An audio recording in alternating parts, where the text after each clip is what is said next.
Welcome to yet another video in our series. This is episode 7, whereby we are going to explore a theorem that relates the tangents of a circle to a radius. What happens when a tangent meets with the radius at the point of contact? First things first, let's try to lay down definitions of key concepts that I've just talked about.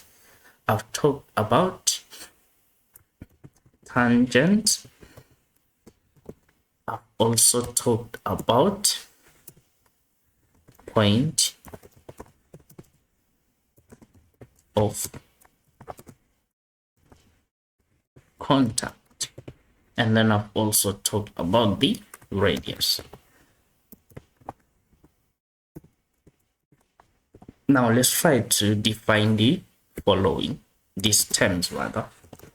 The first one, what is a radius? A radius is a line drawn from the center to the circumference of a circle. This is a line drawn from the center to a point on the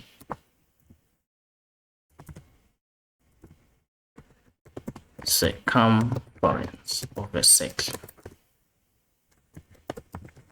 Well, that's how we define a radius. But then how do we define a tangent? A tangent, this is a line that touches a curve or circle at exactly one point.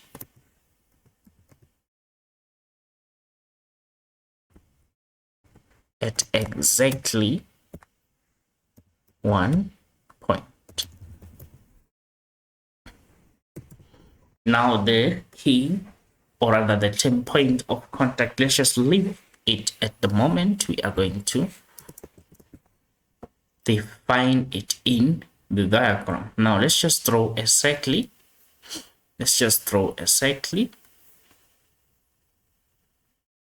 Well, that's our circle, and then it has its center there. Now if I draw a straight line from the center to any point on the circumference, it becomes the radius. Now what is the tangent? We are saying it's a line that touches the curve at exactly one point. This line here, it's touching our curve at exactly one point. Another one can be this one. In this case, it touches the curve at 2 points. But if I move it outwards, there is this point that is going to touch the circle at exactly 1 point. Now let's check this. This is where this line is touching the circle. Now this line is called a tangent.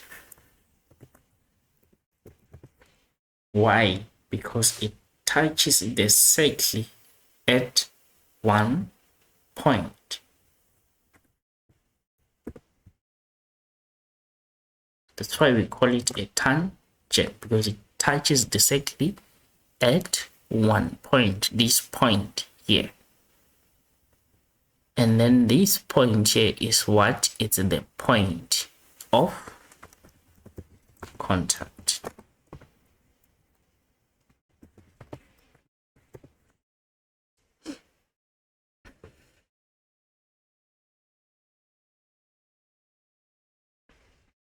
This is the point of contact, and that's a tangent. Another one, another tangent, it's this one here. This is a tangent. So our theory of today, or our property of today, it's saying whenever the tangent meets with the radius, the angle will always be 90 degrees at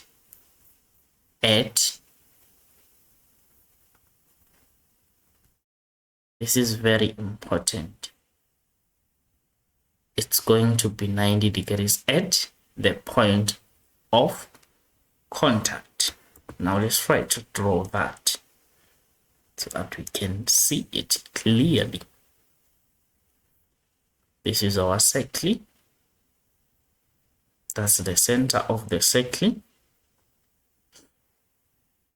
Now this is our, let me start with the tangent. Sorry.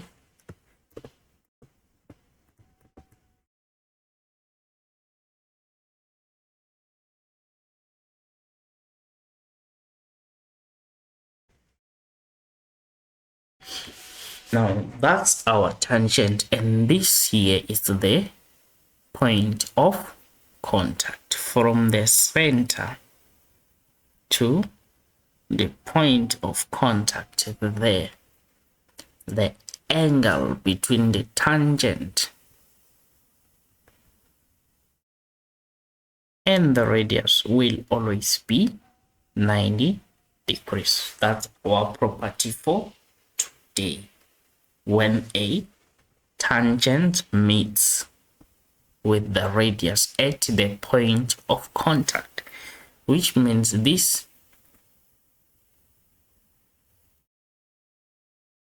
is a tangent, and then if you can decide to draw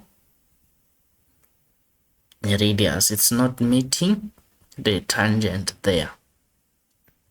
Don't be tempted to say if it's like that. There should be 90 degrees. This is no longer a radius, but rather another line from the center. So it's not. It's always a tangent to a radius at point of contact. It's 90 degrees. Let's write down that theory.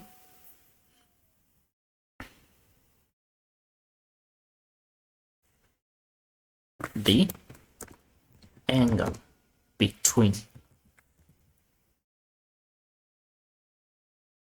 let me call it property,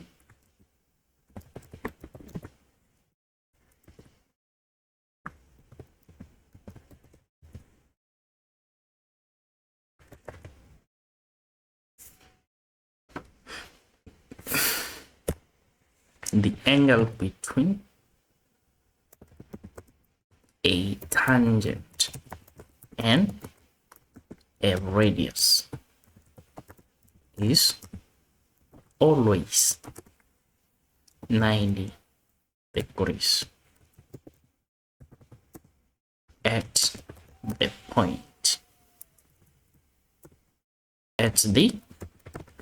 of contact. That's the property. Now let's check something here. The short form of this theorem, short form of this theorem, which means whenever you want to refer to it, you just write it as tangent is perpendicular to radius. That's the short form of the theorem, which you can also write as tan. Then you use the sign for perpendicular.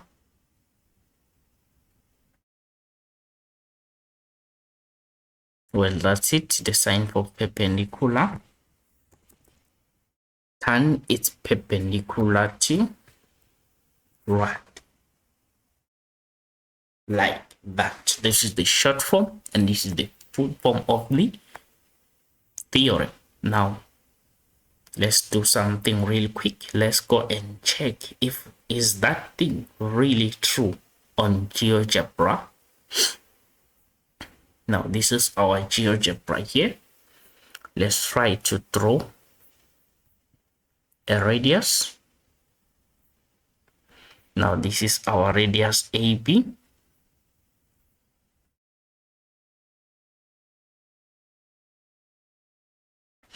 then a tangent at B.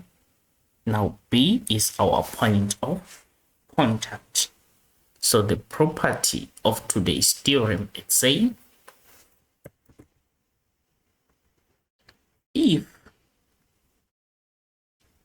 a tangent is meeting the radius at the point of contact, the angle will always be 90 degrees. So this angle here is 90 degrees. Let's try playing around with this one. As the angle is 90 degrees, it's not changing for as long as you have a radius meeting a tangent at the point of contact. It's going to be 90 degrees. Now let's check examples on this theorem. Here are our examples.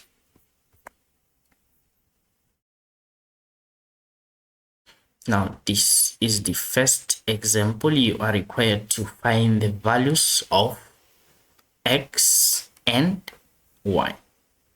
What's the value of x there? Let's go and check something. This is the center. And then from the center to a circumference, a line drawn from the center to a circumference is called a radius. So this is our radius. And then this line is touching the curve at only one point. So this is a tangent. This is a tangent. So this is a tangent. This is a radius. Now when the radius meets a tangent at the point of contact, the angle there is 90 degrees. So our x is equals to 90 degrees. What's the reason? Tangent is perpendicular to radius. Now let's find y. What's the value of y there? Let's go and check. This is a line from the center to a point on the circumference. So that line is called a radius. So this is our radius. And then this other line here, it's touching the curve at only one point. It's called a tangent. So once a tangent meets a radius, the angle made there, it's always 90 degrees. So this is 90 degrees. This is 25 degrees. And then you are looking for this angle y here. So let's use the concept of sum of angles in a triangle. So what's happening here? It's going to be y plus the 90 degrees plus 25 degrees should give us 180 degrees. The reason for that statement is the sum of angles in a triangle. Sum of the interior angles in a triangle. So you have your y plus 90 plus 25. It's 115. This is equals to 180 degrees. Let's do the needful. Subtract 115 from both sides of the equation. Then you are going to get that the 115s are actually cancelling out. And then you are left with y is equals to 180 minus 115. So y is actually equals to 65 degrees.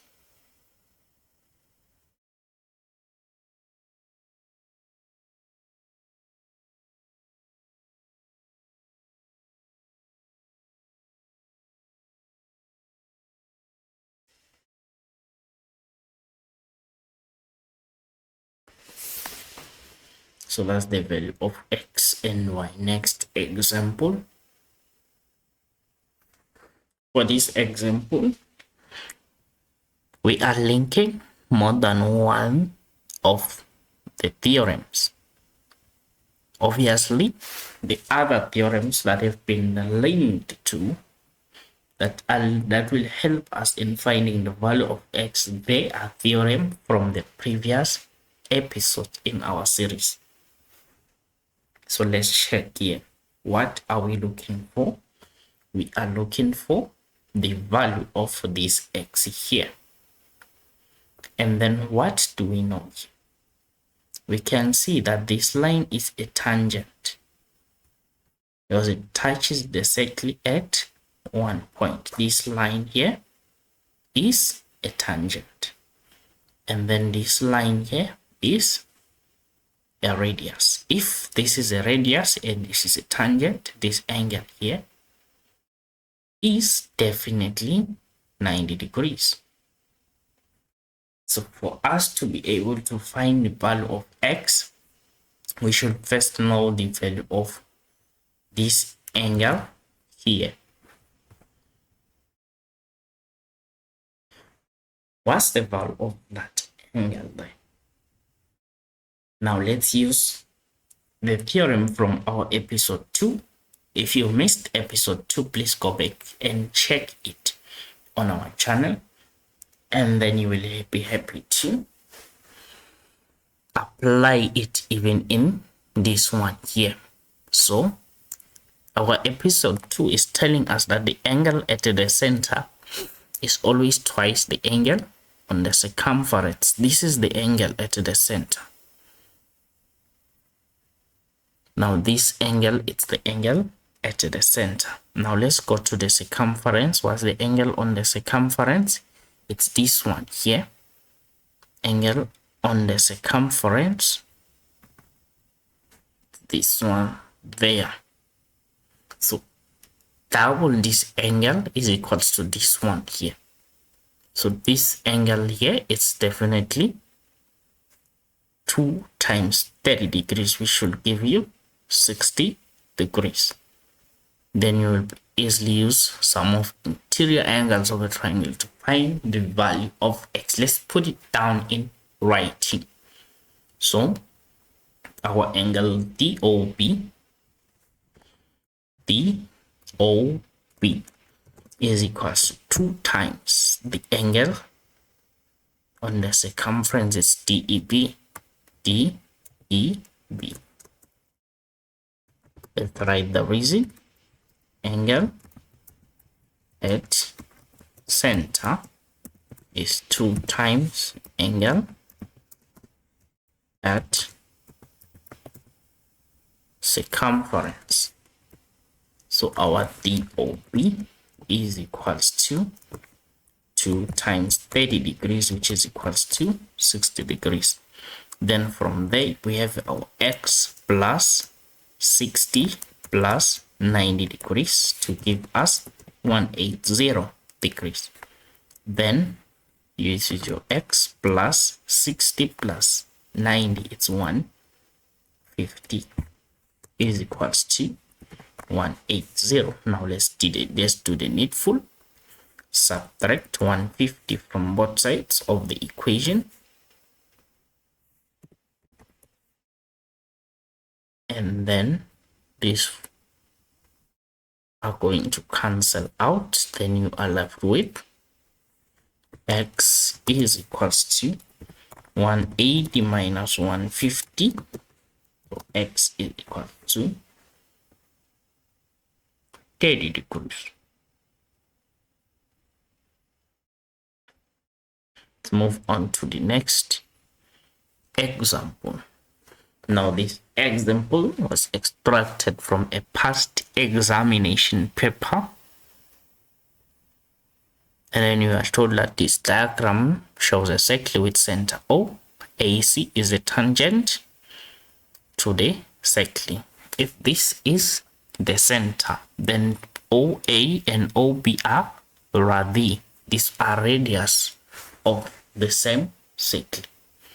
So if this is a radius, if OA is a radius and also AC is a radius, they are meeting at the point of contact, then this angle OAC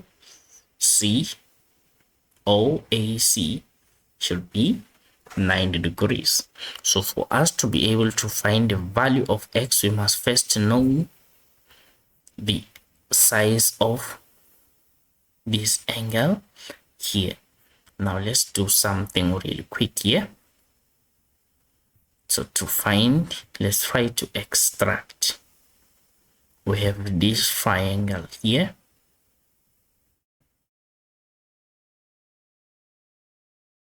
And then in that triangle, we have 114. And then these are base angles of an isosceles triangle. Let's call them y. And then let's first find the value of y. Y plus 114 is equals to 180. In case you're wondering where does y comes from, don't confuse yourself. It's just an unknown value which we have just set it to be the base angles of the isosceles triangle, because we know that for an isosceles triangle the base angles are equal. We could have used any letter here. I hope that is kind of clear. Then y plus y, it's 2y plus 114. This gives me 180. And then from there, let's do the needful. Minus 114 on both sides of the equation, so that this will cancel that. Then you are left with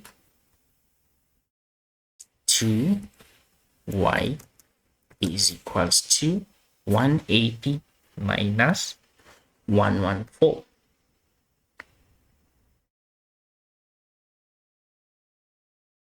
It's giving me 66 degrees. Then dividing by 2 on both sides. Divide by 2.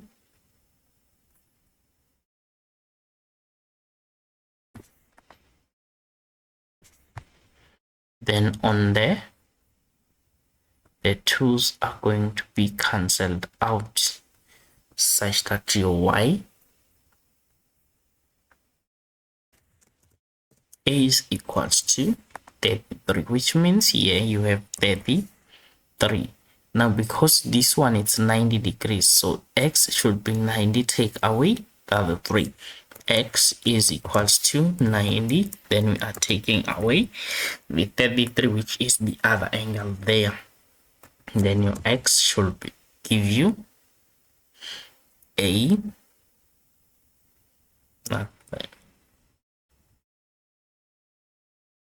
57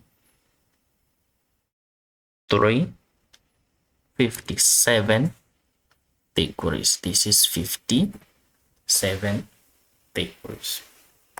Thank you for watching this episode. Stay tuned for our episode number 8.